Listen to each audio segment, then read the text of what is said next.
السلام علیکم friends, welcome to کتاب نگری یوٹیوب چینل کتابوں کی نگری میں خوش آمدید۔ میں ہوں آپ کی ہوسٹ اقرا یاسین اور آج میں آپ کے لیے لے کر آئی ہوں یمن ایوا کے قلم سے تحریر کردہ ناول اہل دل کے ایپیسوڈ نمبر 17 کو لے کر۔ اس ایپیسوڈ کو سٹارٹ کرنے سے پہلے جلدی سے کر لیجیے چینل کو سبسکرائب، ویڈیو کو لائک اور کلک کر لیجیے بیل آئیکن کو۔ اب آتے ہیں ایپیسوڈ کی جانب۔ بی بی بریا کو بلا لاؤں؟ کمرے میں اکیلی پڑی ہے، دیدی نے جھجک کر اماں سے پوچھا تو وہ چونک کر انہیں دیکھنے لگی، پھر خاموشی سے سر ہلا دیا۔ اس وقت دھوپ ڈھل چکی تھی، دن والی تپش قدرے کم ہو گئی تھی۔ بڑی بھابھی نے صحن میں پانی کا چھڑکاؤ کر کے زمین کو گیلا کر دیا تھا۔ دیدی اور چاچی چارپائیاں نکال کر صحن میں رکھ رہی تھیں۔ بچے دور کچے صحن میں کھیل رہے تھے۔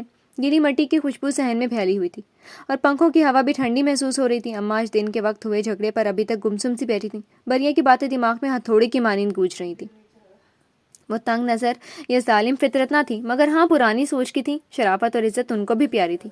ان کا دل گھبرا رہا تھا، بریا کے بارے میں سوچ سوچ کر ہول اٹھ رہے تھے انہیں۔ اس کا لہجہ اور باتیں اس کی صورت سے بالکل برعکس لگ رہی تھی۔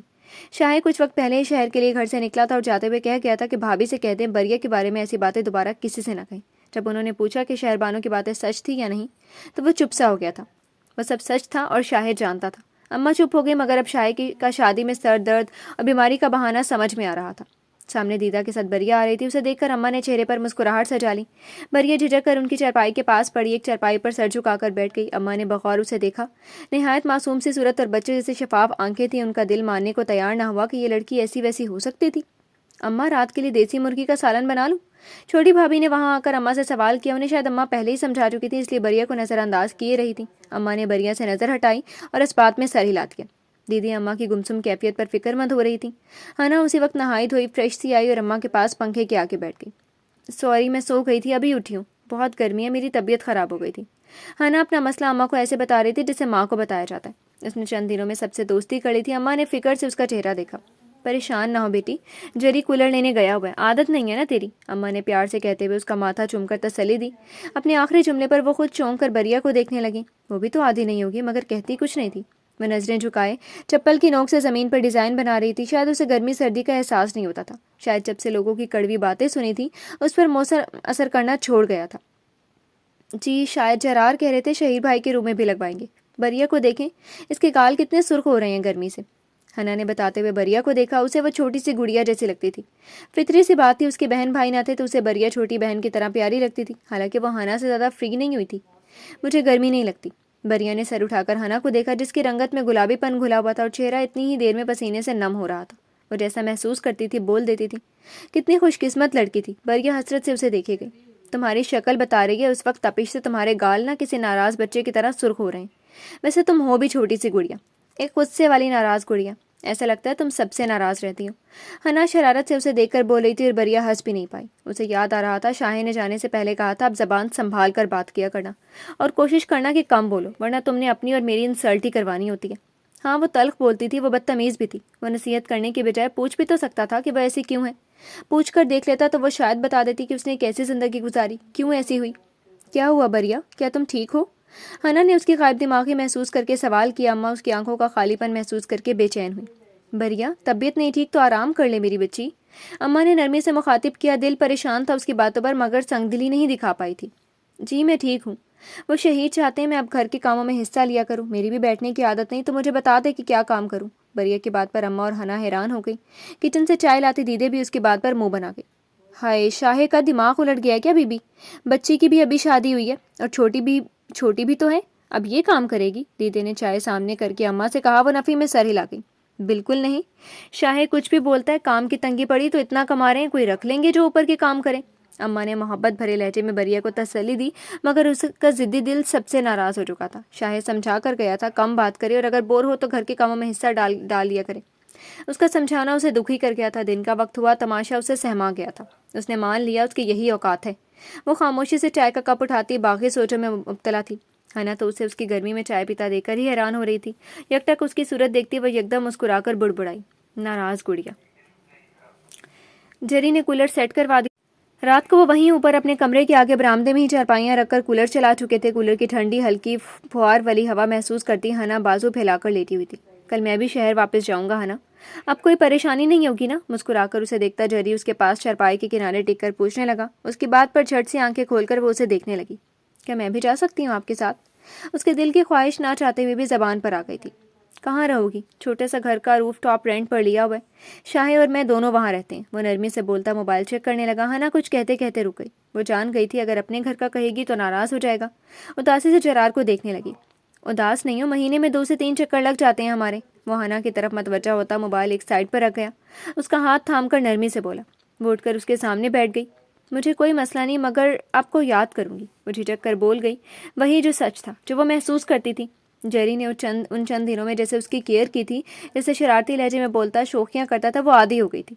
جب یاد کرو گی آ جاؤں گا۔ میں تو پہلے بھی شاہ کم آتا تھا تو اس کی وجہ سے وہیں رکا رہتا تھا، اب تو جب موقع ملے گا پہلی دوڑ تمہاری طرف۔ وہ شوخی سے آنکھ مارتے ہوئے بولا۔ ہنا کا چہرہ گلنار ہوا۔ مجھے یقین نہیں ہے آپ پر۔ وہ ہاتھ چھڑوا کر منہ بسوڑنے لگی۔ جیری کہکہا لگا کر ہنسا۔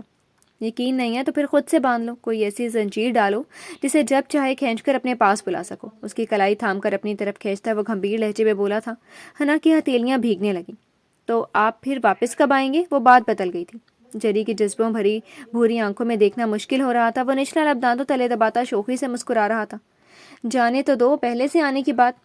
قریب ہو کر تو دیکھتی تک نہیں ہو، مگر چاہتی ہو سامنے بیٹھا رہوں۔ کیا مجھ سے محبت ہو گئی ہے؟ اس کا چہرہ ہاتھوں کے پیالے میں بھرتا اس کی آنکھوں میں دیکھ کر بول رہا تھا۔ ہنا کے لیے نظر ملانا مشکل ہو گیا تھا۔ دل چاہا آنکھوں میں دیکھ کر کہہ دے، ہاں محبت ہی تو ہو گئی ہے۔ کچھ ویسے ہی احساس تھا، بہت مصیبت میں مبتلا تھا دل۔ اسے دیکھنا چاہتی تھی مگر کھل کر دیکھنے سے بھی گھبراتی تھی۔ جری اس کے چہرے پر جھکا تو وہ اس کے چھونے سے بھی پہلے بوکھلا کر اسے دیکھنے لگی۔ وہ رک گیا۔ اس کی آنکھوں پر لرزتی پلکوں کا رقص دیکھا، قریب سے دیکھا اور مسکرا کر ناک سے ناک ٹکراتا پیچھے ہو گیا۔ دیکھ لو پھر، ایسے بھیجو گی خالی ہاتھ تو شاید میں محبت سے انکاری ہو جاؤں۔ وہ مسکراہٹ دبائے سنجیدگی سے بول رہا تھا۔ آنکھوں میں شرارت رقصاں تھی مگر لہجہ ایسا سنجیدہ کہ ہنا واقعی پریشان ہو گئی۔ وہ جو محبت نہ کرے تو کیا کرے گی؟ آگے بڑھ کر جری کے گلے میں باہیں ڈالتی سینے سے لگ گئی مگر چہرہ چھپا لیا۔ جری ٹھٹکا، پھر ہنسی دبا کر اسے خود میں بھینچ لیا۔ میں ابھی مزید کچھ وقت آپ کے ساتھ رہنا چاہتی ہوں، وہ اداسی سے بولی تو جرار سنجیدہ ہوا۔ تم کچھ وقت نہیں، ساری زندگی میرے ساتھ رہو گی ہنا جرار۔ میں کہیں دور نہیں جا رہا پاگل لڑکی، واپس آ جاؤں گا، جب بلاؤ گی آ جاؤں گا، چاہے رات ہو یا دن۔ اسے سینے سے لگا کر وہ نرمی سے اس کے بال سنوارتا بول رہا تھا۔ ہنا مسکرائی۔ یہی اس کا دل فریب لہجہ، اس کی روح کو چھوتے الفاظ، اس کا محبتوں سے بھرا انداز، یہی چیز تو ہنا کو اپنا آپ بھلا دیتی تھی۔ اس جیسی بااعتماد لڑکی بھی جرار حیدر کے جسموں کے سامنے شرما سی جاتی تھی، اس کے حصار میں سمٹ جاتی تھی۔ ابھی تو وہ محبت سے انکاری تھا، جانے وہ محبت کرتا تو کیسی کرتا۔ ہنا اس کے کندھے پر ایک رخسار ٹکائے سوچ میں گم تھی۔ وہ کھانا کھا کر کمرے میں گئی تو حبس ہو رہا تھا۔ ایک نظر کولر کی طرف دیکھا، آج جری نے اس کے روم میں بھی کولر سیٹ کروا دیا تھا، مگر اسے بار بار یہ بات تنگ کر رہی تھی۔ اس کے لیے یہ پرواہ جرار نے کیوں کی؟ شاہین نے کیوں نہیں سوچا؟ اس نے کیوں نہیں یہ سب کیا؟ وہ سر جھٹک کر کمرے سے نکلی اور نیچے صحن میں پہنچی۔ اماں اور دیدے کے ساتھ ایک اور چارپائی بھی پڑی تھی۔ دیدے کو شاید اندازہ تھا وہ اکیلی نہیں سو پائے گی۔ بڑی بھابھی نے دودھ والی ٹھنڈی لسی کو بڑی بالٹی لا کر اماں کے پاس رکھی اور برف کے بڑے بڑے ٹکڑے مزید بھی ڈال دیے۔ گلاس بھر بھر کر سارے گھر کو دی جا رہی تھی۔ ایک جگ بھر کر جری بھی اوپر لے گیا تھا۔ ہنا بہت شوق سے پی لیتی تھی یہ ٹھنڈی لسی، مگر بریا کو پسند نہیں آئی تھی۔ وہ اپنی چارپائی پر سمٹ کر بیٹھ گئی۔ دیدے نے ہمیشہ کی طرح کوشش کی کہ شاید وہ پینے پر آمادہ ہو جائے، مگر وہ نفی میں سر ہلا گئی۔ شاہر کی کال آئی ہوئی تھی۔ اماں سے بات کر کے اس نے بریا سے بات کرنے کا کہا تو اماں نے موبائل بریا کو پکڑا دیا۔ وہ موبائل پکڑ کر صحن کے ایک سائڈ پر جا کر ٹہلتے ہوئے بات کرنے لگی۔ کیسی ہو؟ کوئی مسئلہ تو نہیں؟ سلام دعا کے بعد شاہر نے نرمی سے پوچھا تو وہ ناک چڑھا گئی۔ نہیں، میں نے زیادہ زبان نہیں چلائی تو تمہارے گھر میں سکون رہا۔ اس کے جلے ہوئے لب جملے پر شاہر کے ماتھے پر بل پڑ گئے تھے۔ یہ تو بہت اچھا ہوا، ایسی ہی زبان بند رکھنا اپنی۔ وہ بھی سخت لہجے میں جتا گیا۔ مجھے موبائل چاہیے، مجھے وہ لے کر دو، بریا نے اس سے فرمائش کر دی۔ شاہر کچھ دیر خاموش ہوا۔ تمہیں کیا کرنا ہے موبائل کا؟ میں اماں کے نمبر سے بات کر لیا کروں گا تم سے، اس نے انکار کر دیا۔ اس کی بات پر بریا جی جان سے چل گئی۔ تم سے بات کرنی بھی نہیں ہے، میری بلا سے کبھی نہ پوچھو مجھے۔ تمہاری بھابھیوں کی بھی ہیں، اماں کے پاس بھی ہے، ہنا آپی کے پاس بھی ہے، پھر میں کیوں نہیں رکھ سکتی؟ وہ مشکل آواز دبا رہی تھی۔ گھر میں بھائی نے کبھی نہیں لے کر دیا تھا۔ فرح یہ کہتی تھی کہ وہ لڑکوں سے دوستی کرے گی، اور وہ جانتی تھی اب شاہد بھی اسی وجہ سے نہیں دینا چاہتا تھا۔